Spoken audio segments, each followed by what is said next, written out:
Y ya estábamos en comunicación con Julieta Leguizamón, que es presidenta del Centro de Estudiantes de la Facultad de Filosofía y Letras de la Universidad de Buenos Aires. ¿Qué tal, Julieta? Gabriel Fernández te saluda. ¿Cómo estás? Hola Gabriel, ¿cómo estás? Muy Gracias por bien. recibirnos. Al contrario, gracias a ustedes. Bueno, contame qué prevén para el día martes y después te voy a hacer otras preguntas relacionadas con la situación universitaria. ¿Cómo es la convocatoria? Bueno, a pesar de los intentos del gobierno por operar la marcha para afectar la convocatoria, esperamos que sea realmente una de las marchas más masivas, no solo del movimiento universitario, sino de la historia argentina en general, porque van a marchar no solo los estudiantes y trabajadores de la universidad, sino también las centrales obreras y muchos otros sectores en apoyo. Ujú. Cuando alguien te dice la universidad es un gasto, la universidad no debería ser sostenida desde el Estado, ¿qué respondes? La, la universidad es una inversión. Ujú. La universidad produce un proyecto de país, desarrollo no solo tecnológico y científico, sino también simbólico.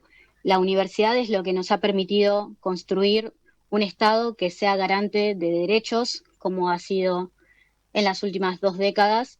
Es la universidad la que nos permite discutir sobre el modelo de país que queremos generar y sobre cómo podemos generar también un país cada vez más justo, más soberano para todos los habitantes del suelo argentino. Ujú.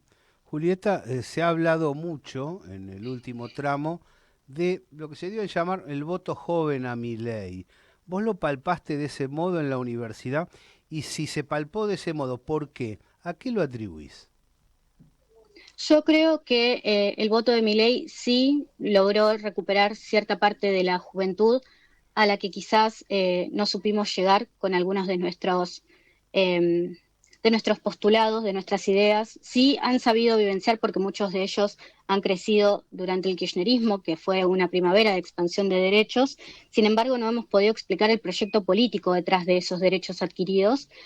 Sin embargo, no me limitaría a decir que el voto de Milei fue enteramente el voto joven. Creo que es el reflejo de una sociedad que cada vez profundiza más sobre discursos individualistas que atomizan la construcción colectiva y en ese sentido me parece que hay gran parte de la población adulta que encontramos que no solo fue votante de Milei, sino que hasta el día de hoy defiende muchas de las ideas que la Libertad Avanza propone como proyecto político. Ujú. Qué curioso, ¿no? En una nación que ha tenido un desarrollo apreciable, impulsado por el pueblo y por el Estado, claramente, llegar a esa situación. Eh, ¿Ha habido falencias en la educación estatal? ¿Ha habido falencias en la comunicación estatal para que lleguemos a esta situación? Yo creo que hay que revisar muchos de los aspectos de cómo hemos hecho política, sin embargo, me opongo a la idea de decir que hicimos todo mal. Ujú. Creo que también hay una construcción de ciertos sentidos, porque al mismo tiempo hay una gran contradicción hacia el interior de ese sector eh, votante de la Libertad Avanza, por ejemplo, al reivindicar las figuras de Favaloro y otros grandes científicos que se han formado en la universidad pública y que han sabido aportar de nuevo al desarrollo del país y sin embargo son hoy quienes piden el desfinanciamiento de esas mismas instituciones, que no solo las universidades, sino los hospitales universitarios también.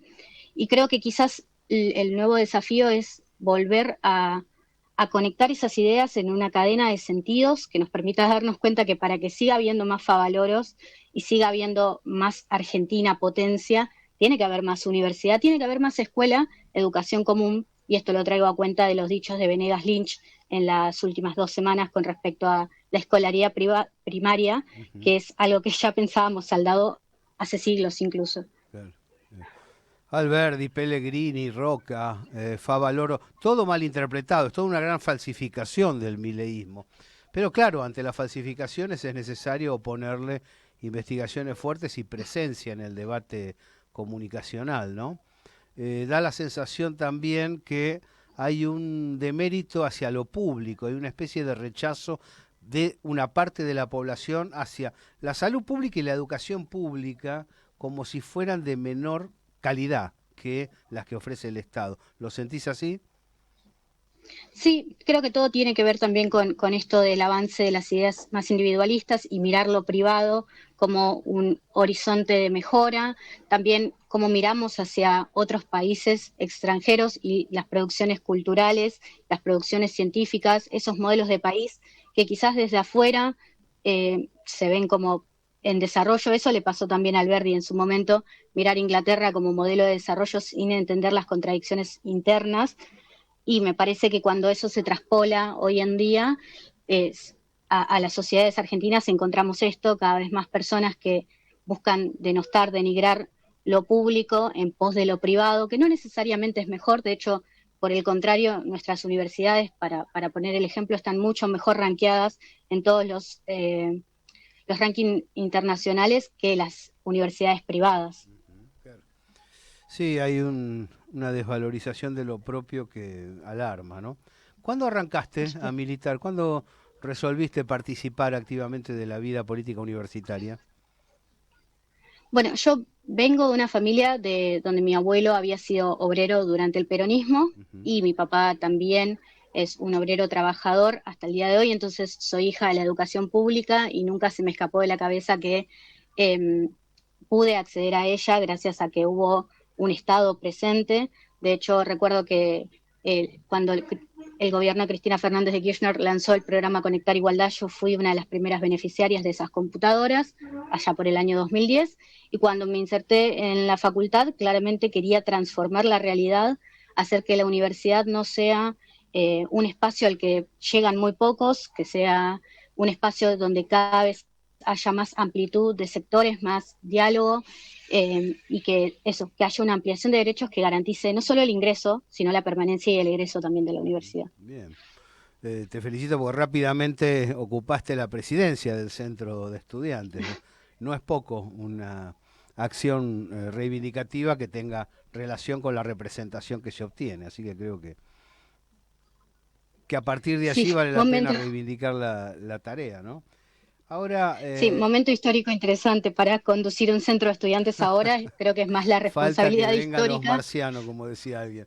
Claro. Julieta, bien, yo tengo un entripado, por así decirlo, con las concepciones humanísticas que se trabajan dentro de la universidad. ¿Sabes qué veo? Bueno, yo pasé por la Universidad de La Plata y me invitan habitualmente a a la UBA y a distintos lugares para charlar con los alumnos. Veo ausencia de pensamiento nacional. No lo veo a Jaureche, no lo encuentro a Scalabrini, no encuentro a Fermín Chávez, no encuentro a Hernández Arregui. Es decir, los mejores pensadores políticos de la historia argentina no veo, tal vez me equivoco, no veo que aparezcan en la interioridad de la Universidad de Buenos Aires. ¿Es así o me equivoco? Bueno, yo creo que la Universidad de Buenos Aires es muy variada, o sea, sus 13 unidades académicas son de por sí muy difíciles. O sea, digo, integrar las discusiones más político-pedagógicas a veces en algunas facultades, como la de Filosofía y Letras o de Ciencias Sociales, es más fácil. También siempre depende de la libertad de cátedra y los titulares. Pero hoy en día incluso nos encontramos con un momento muy complejo para intentar reivindicar lo soberano, lo nacional a través del pensamiento, porque muy fácilmente se lo está llamando adoctrinamiento. Ujú. Hoy en día no podemos hablar ni siquiera de las teorías de base del liberalismo, ni el marxismo, ni el peronismo, porque absolutamente todo está eh, señalado como adoctrinamiento. Bueno, pero Y entrar en cuando un en centro realidad de estudio y no poder hablar de sí, eso es como ir a tomar un café y solo hablar del tiempo. exactamente. Por eso, a eso me refiero con las grandes contradicciones, de nuevo, de querer hablar de la pluralidad de voces, pero rehusarse a escuchar otras teorías que quizás confrontan con la propia, que es un poco lo que requiere el ejercicio del pensamiento crítico, poder leer una pluralidad de autores y poder discernir cuáles son aquellos que representan la, las concepciones que yo tengo con respecto a la educación y el modelo de país, y cuáles no, y por qué, además, poder justificarlo, porque las diferentes posiciones políticas no todas tienen que ser iguales, pero siempre y cuando haya un argumento detrás de eso. Nosotros, por ejemplo, los peronistas con los radicales tenemos tradiciones doctrinales muy diferentes, sostenidas sobre argumentos y visiones y concepciones de un país que también son diferentes, Sí. pero hay un diálogo y hay una discusión política de trasfondo, que me parece que hoy en día con el sector de la libertad de avanza está faltando y se nota mucho. Ujú. Sí, Sí, en este presente directo, inmediato, pero viene de hace rato, ¿no? Yo tengo la sensación que los periodistas y los docentes tienen una responsabilidad en todo esto. Seguramente no todos, porque son generalizaciones integrales que no corresponden, pero me parece que esto de pretender una supuesta neutralidad y que la neutralidad termine siendo el liberalismo y todo lo demás es una inclinación subjetiva, es un problema a resolver y creo que el estudiante tiene derecho a discutir esto, ¿no? Porque si no queda como estructurado desde la dirección de las universidades y no hay objeción por parte de la masa estudiantil acerca de lo que se está brindando. Sí, yo creo que hay una gran discusión en muchas facultades y unidades académicas con respecto a la modernización y la adecuación de los planes de estudio, que es un proceso que en la UBA se estuvo dando recientemente también. Creo que hay participación estudiantil. Sí, me parece que eso cada vez nos es más difícil convocar a los estudiantes para que puedan darnos su opinión y construir al respecto por todo esto que nos está pasando, ¿no? La idea de la apolitización de todas las instituciones y la universidad no está exenta.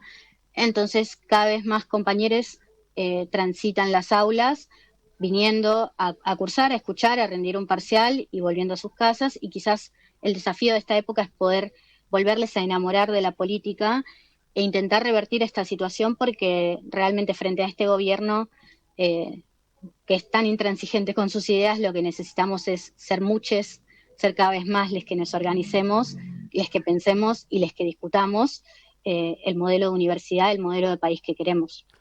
Yo habitualmente estoy en contra del lenguaje inclusivo. ¿Se permite la discusión en ese sentido o es muy cerrado el centro de estudiantes en esa dirección? Por supuesto que todo está abierto a discusión. De hecho, el hecho de que en la Facultad de Filosofía y Letras hayamos aprobado el lenguaje inclusivo tiene que ver con una demanda estudiantil de muchos años. La Facultad de Filosofía y Letras se ha destacado por sus estudios de género y en esa misma línea es que fuimos avanzando hasta conquistar el derecho de que podamos escribir los parciales y distintos trabajos con el lenguaje inclusivo y ser reconocido, así como también el lenguaje binario. No es que se impone ninguno por sobre el otro, sino que esa es la real libertad, ¿no? La pluralidad donde uno pueda elegir qué es lo que le representa mejor. Julieta Leguizamón, un fuerte abrazo desde la gráfica. Gracias por esta comunicación y reiterá finalmente la convocatoria para el martes.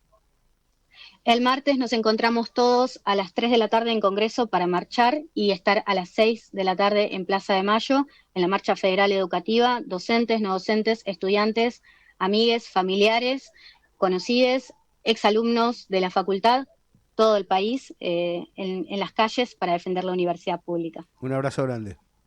Muchas gracias.